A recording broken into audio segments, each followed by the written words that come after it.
જેટલો કોર્સ હતો 1 થી 9 પાઠ, પછી સ્વર વ્યંજનના વિકલ્પો, ગિનતીના વિકલ્પો, એ બધા મેં તમને પીડીએફ મોકલેલી છે. તમારે એમાંથી વિકલ્પો પાકા કરવાના રહેશે. એમાંથી ગમે તે 10 વિકલ્પો પૂછાશે. ચલો એ પ્રમાણે આપણે રિવિઝન કરીએ. અહીંયા મેં અલગ અલગ વિકલ્પો લખેલા છે. પહેલો વિકલ્પ છે હરિકા ગાના કેસા, એ 4 ઓપ્શન આપેલા છે. बढ़िया, गलत, अच्छा के बुरा. तो તમે વિકલ્પો વાંચ્યા હશે તો તમને આવડશે. હરિકા ગાના કેસા હે તો કે बढ़िया. તો बढ़िया એ ઉપર છે તો આ ખાનામાં આપણે એ લખવાનું આ રીતના. એના પછી છે ચરખા શબ્દનો ગુજરાતી શબ્દ લખો. ચરખા છે એનું ગુજરાતી શું થાય? માટલું, ડોલ, જગ કે રેડિયો? તો કે ચરખા એટલે રેડિયો થાય. તો જવાબમાં લખવાનો ડી. એના પછી પરી ખાલી જગ્યા પર ઉડતી थी. बादल, बगिया, आकाश के बाग. परी क्या उड़ती थी? तो के बादल पर. હવે અહીંયા ખાલી જગ્યા આપેલી છે તો અમુક અહીંયા ખાલી જગ્યામાં લખી નાખશે. ખાલી જગ્યામાં નથી લખવાનો જવાબ. જવાબ આ ખાનામાં જ લખવાનો છે. એ લખવાનો. ચલો આ રીતના મેં તો ખાલી અહીંયા 3 જ વિકલ્પો લખ્યા છે. તમારે જે લીધો મોકલો મેં તમને એમાંથી બધા વિકલ્પ પાકા કરી લેવાના છે. ગમે તે 10 વિકલ્પો પૂછાશે. બીજો પ્રશ્ન જોઈ લઈએ. ચલો એના પછીનો પ્રશ્ન 2 છે સ્વર વ્યંજનના શબ્દોનું હિન્દી કરો. એટલે કે સ્વર વ્યંજનના શબ્દો જે મેં તમને લખાવેલા હતા એનું હિન્દી કરવાનું રહેશે. પહેલું છે દાડમ. દાડમનું હિન્દી શું થાય? તો કે અનાર. ઉપરની લીટીને અડાડીને લખવાનું. એના પછી બીજું છે અજગર. અજગરનું હિન્દી શું થાય? તો કે અજગર જ થાય. એના પછી ક્ષત્રિય. ક્ષત્રિયનું હિન્દી થાય ક્ષત્રિય. એના પછી છે ફળ. ફળનું હિન્દી થાય ફળ. એના પછી છે ઋષિ. ઋષિનું હિન્દી ઋષિ થાય. ચલો આ રીતના તમારે બીજો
જાસૂદના બે નામ છે, ગુડહલ પણ કહેવાય અને હિન્દીમાં તેને જાસૂદ પણ કહેવાય. તો આપણે ગમે તે નામ લખો તે સાચું પડે. પણ ગુજરાતીમાં પૂછાય તો ગુજરાતીમાં ખાલી જાસૂદ જ લખવાનું. ગુડહલ પૂછાય તો ગુડહલ એટલે જાસૂદ અને જાસૂદ પૂછાય તો ગુડહલ અથવા તો જાસૂદ. ચલો એના પછી આદુ. આદુને હિન્દીમાં શું કહેવાય? અદરક. ટમેટું. ટમેટાને હિન્દીમાં કહેવાય ટમાટર. કમળ. કમળને હિન્દીમાં કહેવાય કમલ. ચલો આ રીતના તમને છે ને ફળ, ફૂલ અને શાકભાજીમાંથી ગમે તે નામ પૂછાશે. ફળના પૂછાશે, ફૂલના પૂછાશે અને શાકભાજીના પૂછાશે. એટલે તમારે ત્રણે ત્રણના નામ હિન્દીમાં અને ગુજરાતીમાં બેયમાં પાકા કરી લેવાના. કેમ કે અહીંયા છે ગુજરાતીનું હિન્દી કરવાના છે, પણ આના પછીનો પ્રશ્ન હશે એ હિન્દીનું ગુજરાતી કરવાનું છે. ચલો હવે એક પ્રશ્ન જોઈ લઈએ. પ્રશ્ન 3 નો બ. ફળ, ફૂલ, શાકભાજીના નામ ગુજરાતીમાં લખો. આના પહેલા પ્રશ્નમાં હિન્દીમાં લખવાના હતા, આના પછીના પ્રશ્નમાં ગુજરાતીમાં. ચલો લીચી.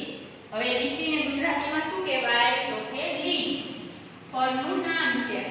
એના પછી હિન્દી અને ગુજરાતી બે ઉપરની લીટીને અડાડીને લખવાના અને તમારે તો સીધા જવાબ જ લખવાના છે. એટલે પ્રશ્ન કે અંક લખી અને સીધા જવાબ લખી નાખવાના અને સૂચના પણ બધાએ લખવાની. સીધા જવાબ છે તો સૂચના પણ લખવી પડે. જુહી. જુહીનું ગુજરાતી થાય જુઈ. બેંગન. બેંગનનું ગુજરાતી થાય રીંગણ. લસણ. લસણનું ગુજરાતી થાય લસણ. અને એના પછી છે ગુલમોહર. ગુલમોહર ફૂલનું ગુજરાતી ગુલમોહર જ થાય. ચલો તો આ બે પ્રશ્ન છે એ ફળ, ફૂલ અને શાકભાજીના હતા. એટલે તમારે ફળના બધા નામ હિન્દીમાં ગુજરાતીમાં પાકા કરી લેવાના, ફૂલના બધા નામ અને શાકભાજીના નામ કરી લેવાના. કેમ કે ફળ, ફૂલ અને શાકભાજીના બે નામ પૂછાશે. હિન્દીનું ગુજરાતીમાં પૂછાશે અને ગુજરાતીનું હિન્દીમાં પણ પૂછાશે. ચલો એના પછીનો પ્રશ્ન જોઈએ. ચલો એના પછીનો પ્રશ્ન 4 નો અ હશે. બારકસરીની લાઈન પૂરી કરો. એટલે કે ગમે તે બે બારકસરીની લાઈન તમારે લખવાની છે. મેં તમને આગળ કપ્પા સ્વર લખાવેલા હતો, કપ્પો લખાવેલો હતો અને એના પછી બારકસરી પણ લખાવેલી હતી. તો આ પ્રમાણે તમારે 12 ખાના, તમને ખબર છે કે બારકસરીમાં ટોટલ 12 ખાના આવે. એમાંથી પહેલું ખાનું અને છેલ્લું ખાનું તો મેં લખેલું છે, બાકીના તમારે ખાના પૂરા કરવાના છે. એટલે કે તમારે તો આખી બારકસરી લખવાની છે. ચલો પહેલી લાઈન અહીંયા રની આપેલી છે તો પહેલા સૌથી પહેલા ખાલી ર જ આવે, પછી રને કાનો રા, પછીના ખાનામાં રને હસ્વઈ રી, રને દીર્ઘઈ રી, રને હસ્વઉ રૂ, રને દીર્ઘઉ રૂ, રને એક માત્ર રે, રને બે માત્ર રઈ. અને આ માત્ર જો બધાય આ રીતના જ કરવાની છે. કોઈ આ રીતના માત્ર કરતા નહીં. કેમ કે આપણે ગુજરાતીમાં આ રીતના કરીએ તો હિન્દીમાં માત્ર આ રીતના જ કરવાના. નકર તમે આ રીતના કરો તો આ બધું વ્યવસ્થિત લાગે નહીં. એટલા માટે ખાલી આ એટલો જ માત્રનો કરવાનો. રને કાનો માત્ર રો, રને કાનો બે માત્ર રો. અને બે માત્ર કરો ત્યારે બાજુમાં વ્યવસ્થિત માત્ર કરવાના. આવી રીતના એકેય માત્ર આમ જોડી નહીં દેવાનું. આ રીતના કરશો તો ખોટું પડશે. આ રીતના અલગ અલગ બે માત્ર કરવાના. રને માથે મીંડું રમ, અને મીંડું કરો ત્યારે રની માથે જ કરવાનું. એની બાજુમાં આ રીતના કરશો આવી રીતના તો આ ખોટું પડશે. આની માથે જ કરવાનું. અને રને બે મીંડા રહો, અને આ મીંડા છે એ વ્યવસ્થિત આવી રીતના ભેગા કરવાના. ચલો એના પછી ગોની લાઈન આપેલી છે. પહેલા તો સાદો ગો લખવાનો, પછી ગને કાનો ગા, ગને હસ્વઈ ગી, ગને દીર્ઘઈ ગી, ગને હસ્વઉ ગુ, ગને દીર્ઘઉ ગુ, ગને એક માત્ર ગે, ગને બે માત્ર ગઈ, ગને કાનો માત્ર ગો, ગને કાનો બે માત્ર ગૌ, ગને માથે મીંડું ગમ, ગને બે મીંડા કહો. તો આ રીતના તમને બારકસરી કથી જ્ઞ સુધીની બારકસરીમાં ગમે તે લાઈન પૂછાઈ શકે છે. એટલે તમારે વ્યવસ્થિત રીતના બારકસરી યાદ રાખી લેવાની. તમને બધાને ખાલી બારકસરીની આ નિશાની જ યાદ રાખી લેવાની કે પહેલા સાદો અક્ષર આવે, પછી કાના વાળો, પછી હસ્વઈ દીર્ઘ. જેમ તમને સ્વરમાં આવતું હતું ને ઓ પછી આ ઈ એ રીતમાં આવતું હતું, એ રીતના તમારે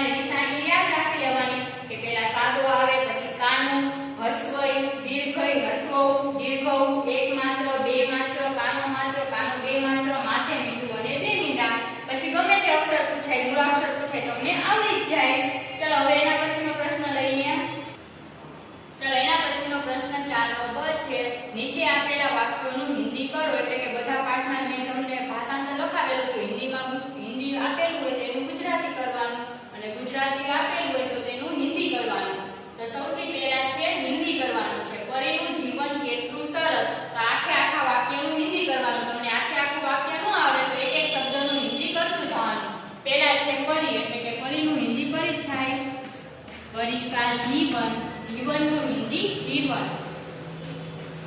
કેટલું એટલે કિતના. અને સરસ એટલે કે બઢિયા. પરી કા જીવન કિતના બઢિયા. અને છેલ્લે પૂર્ણ વિરામ. તમે ગુજરાતીમાં જેમ મીંડું કરો તો પૂર્ણ વિરામનું એ રીતના હિન્દીમાં કરો ત્યારે આ રીતના લીટો કરવાનો. ચલો એના પછી છે રાજા બાજુ વગાડતો હતો. આખે આખા વાક્યનું હિન્દી કરવાનું. રાજાનું હિન્દી રાજા થાય. રાજા બાજુ એટલે બાજા. વગાડતો એટલે કે બજાતા. અને હતો એટલે કે થા. અને છેલ્લે પૂર્ણ વિરામ. રાજા બાજા બજાતા થા. એના પછી છે વાચ રમન હવે વાચ. એનું હિન્દી થાય પઢ રમન અબ પઢ. ચલો આ રીતના તમારે બધા વાક્યો આવશે. એમાં અમુક વાક્ય જે તમને હિન્દી કરવાના કીધા હોય એનું હિન્દી કરવાનું અને ગુજરાતીમાં આપેલા હોય એનું ગુજરાતી કરવાનું. ચલો હવે એના પછીનો પ્રશ્ન. ચલો એના પછીનો પ્રશ્ન 4 નો છે ગુજરાતીમાં લખો. એટલે કે હિન્દીના વાક્યો આપેલા હોય એને આપણે ગુજરાતીમાં ભાષાંતર કરવાનું છે. પહેલું વાક્ય છે એક થા રાજા. એનું ગુજરાતી થાય એક હતો રાજા. એક હતો રાજા. છેલ્લે પૂર્ણ વિરામ. એના પછી છે અપના ભાલુ લાયા. હવે તમારે ગુજરાતી પણ ઉપરની લીટીને અડાડીને લખવાનું. અપના ભાલુ લાયા. આખે આખું વાક્ય ન આવે તો એક એક શબ્દનું છે એ ગુજરાતી કરી નાખવાનું. અપના એટલે પોતાનું, ભાલુ એટલે રીછ અને લાયા એટલે લાવ્યો. પોતાનું રીછ લાવ્યો. રવિ ગિટાર બજાતા. રવિનું ગુજરાતી રવિ થાય. ગિટારનું ગુજરાતી ગિટાર અને બજાતા એટલે કે બગાડતો. રવિ ગિટાર બગાડતો. ચલો આ રીતના બધાય પાઠનું ભાષાંતર હિન્દીમાં અને ગુજરાતીમાં પાકું કરી લેજો. હિન્દીમાં પૂછાયું હોય તો તમારે ગુજરાતીમાં લખવાનું, ગુજરાતીમાં પૂછાય તો હિન્દીમાં લખવાનું. ચલો એના પછીનો પ્રશ્ન જોઈએ. ચલો એના પછીનો છેલ્લો પ્રશ્ન હશે પ્રશ્નોના હિન્દીમાં જવાબ લખો. તમને બધા જે પાઠને છેલ્લે સ્વાધ્યાય લખાયું એ બધા પ્રશ્નો 1 થી 9 પાઠનું સ્વાધ્યાય પાકું કરી લેવાનું. અને પ્રશ્ન છે એ આખે આખા વાક્યમાં લખવાના. પહેલું છે ઠેલે વાલા ક્યાં બેચતા થા. તો સીધો જવાબ દે લખી નાખવાનો. પ્રશ્નમાંથી આખે આખું વાક્ય જોઈને લખવાનું. ઠેલે વાલા અને હિન્દીમાં પ્રશ્નોના જવાબ લખવાના. ક્યાંની જગ્યાએ જવાબ શું વેચતો હતો તો કે કેલે. અને છેલ્લે આખે આખું વાક્ય જોડી દેવાનું. બેચતા થા. અને અહીંયા પ્રશ્નાર્થ હોય એની જગ્યાએ આપણે પૂર્ણ વિરામનો હિન્દીનો લીટો કરી નાખવાનો. ઠેલે વાલા કેલે બેચતા થા. બીજો પ્રશ્ન રાજા ક્યાં ખાતા થા તો કે રાજા ક્યાંની જગ્યાએ જવાબ શું ખાતો હતો તો કે ખાજા. રાજા ખાજા ખાતા થા. અને છેલ્લે પ્રશ્નાર્થની જગ્યાએ પૂર્ણ વિરામ. પરી કહાં ફિરતી થી તો કે પરી કહાની જગ્યાએ જવાબ લખવાનો. બગિયા બગિયા. બગિયા બગિયા ફિરતી થી.